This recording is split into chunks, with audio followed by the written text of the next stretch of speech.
अब ये जैसे लड़कों की शादी तय हो, लड़कियों की शादी तय होती है तो वो कपड़े कहाँ से लिए जाएंगे, ब्रांडेड होंगे, डेस्टिनेशन मैरिज होगी, इतनी इम्पोर्टेंट बातों में बेचारे वो जो एक मोस्ट इम्पोर्टेंट चीज है कि विवाह एक दायित्वपूर्ण कार्य है, वो भूल जाते हैं।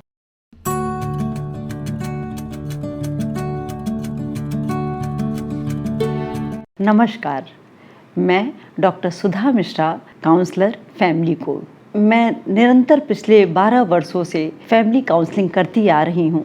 इस दौरान मेरे बहुत से अनुभव हैं जो मैंने सोचा कि मैं अपने चैनल के माध्यम से आप सबसे शेयर करूँ, ताकि जो छोटी मोटी परेशानियाँ घर में आ जाती हैं उसको हम खुद से समझ लें और खुद से सुलझा लें, ताकि ज़िंदगी बड़ी स्मूथ अच्छी सी चलती रहे।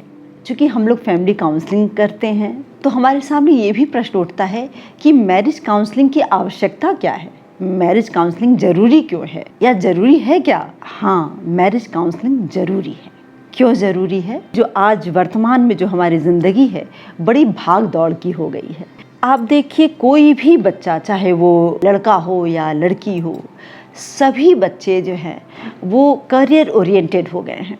अब ये कोई माँ बाप भी यही कहते हैं कि नहीं, पढ़ाई लिखाई बहुत ज़रूरी है और इनको अपना काम करना चाहिए। तो आप ये इसमें कहीं शादी थोड़ा सा पीछे की तरफ चली जाती है, या हम शादी को इतना महत्व ही नहीं देते, जबकि हमारे संस्कारों का एक बहुत बड़ा पार्ट है विवाह संस्कार। तो पहली बात तो यही निकल के आता है कि जो हम दौड़ भाग कर रहे हैं ज़िंदगी में, अपनी रोज़मर्रा की ज़िंदगी में इतने बिजी हो गए हैं, तो एक बड़ा महत्वपूर्ण सा पार्ट छूटता चला जा रहा है। तो याद दिलाया जाए कि ये बहुत इम्पोर्टेंट पार्ट है, इसके लिए भी ज़रूरी है। दूसरा, करियर बिल्कुल होना चाहिए। आज हम ये नहीं कह सकते हैं कि कोई लड़का या कोई लड़की बिना किसी करियर के रह लेंगे ऐसे। अमूमन बड़े बड़े बिजनेस घरानों में भी आप देखिए, बच्चे अपनी फैमिली के जो बिज़नेस है उससे अलग हटना चाहते हैं, वो अपना अलग उनकी कोई लाइन होती है। तो ऐसे में करियर होना उनका ज़रूरी भी है। तीसरी बात क्या आती है कि बच्चे शादी को विवाह संस्कार से कम, शादी एक फंक्शन है। अब ये जैसे लड़कों की शादी तय हो, लड़कियों की शादी तय होती है तो वो कपड़े कहाँ से लिए जाएंगे, ब्रांडेड होंगे, डेस्टिनेशन मैरिज होगी, ये बहुत सी बातें बच्चों के अंदर दिमाग में आती रहती है। इतनी इम्पोर्टेंट बातों में बेचारे वो जो एक मोस्ट इम्पॉर्टेंट चीज़ है कि विवाह एक दायित्वपूर्ण कार्य है, वो भूल जाते हैं। वो रिस्पॉन्सिबिलिटी भी है, ये उनके मन में आता ही नहीं है। मौज मस्ती, हंसी खुशी, ये सब तो सबको दिखता है और अच्छा भी लगता है। आपने कभी नहीं देखा होगा कि कोई पेरेंट्स अपने बच्चों को शादी तय हो जाने के बाद बैठा करके ये बताते हों कि शादी के बाद क्या करना है। सब लोग क्या बताएंगे कि मुझे ये चाहिए, मुझे ये चाहिए। अगर मदर है, अच्छी बहू चाहिए, हस्बैंड है तो अच्छी वाइफ चाहिए, वाइफ है तो अच्छा हस्बैंड चाहिए। ये अच्छाइयाँ आएंगी कहाँ से, इसके विषय में भी तो सोचना चाहिए। हमारा ध्यान ही नहीं जाता उधर कि हमको ये भी सोचना है।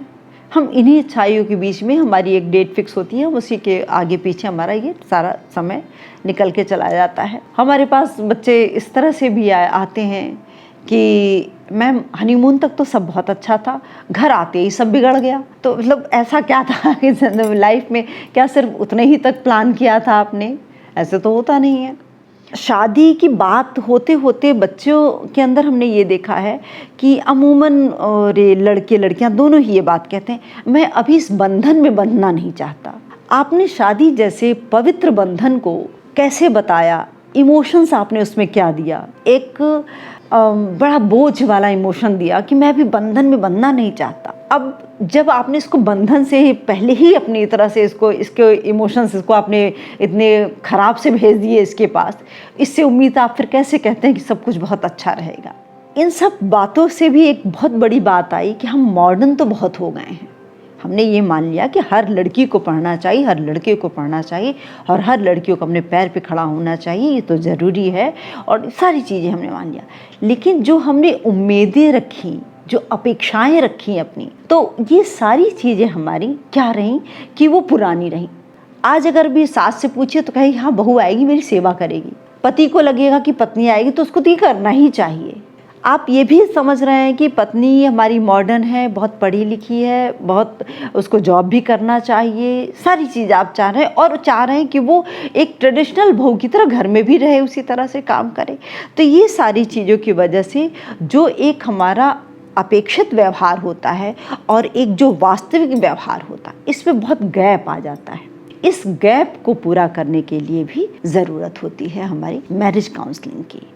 तो मैंने अब तक ये महसूस किया कि ये जो सारी बातें हैं, जिसमें हमने आपसे कहा कि शादी आप फंक्शन तक ही ना समझें, शादी एक दायित्वपूर्ण कार्य है, इसके बारे में भी सोचें। बंधन के प्रति इमोशंस क्या होने चाहिए, आप इस पर भी ध्यान दें। माइंडसेट आपका पुराना है, चीज़ें नई हो गई हैं, इस गैप को ख़त्म करने के लिए। और करियर ओरिएंटेड लोग हैं, तो इसमें विवाह को कैसे दिमाग में लाया जाए, इसके लिए ज़रूरी है। और रोज़मर्रा के कार्यों में हम कैसे विभाजन करेंगे, हम कैसे अपनी चीज़ों को एक दूसरे को बताएंगे, कैसे शेयर करेंगे, थोड़ा सा भागम भाग दौड़ ज़िंदगी में, इसको भी देखेंगे। तब हमको ये लगता है कि हाँ, ये मैरिज काउंसलिंग ऐसी चीज़ है जिसके द्वारा हम इन प्रश्नों के उत्तर को ढूंढ के लाएंगे। इस तरह से विचार जब करेंगे तो निसंदेह आपको इस पर लाभ मिलेगा। आपको धन्यवाद।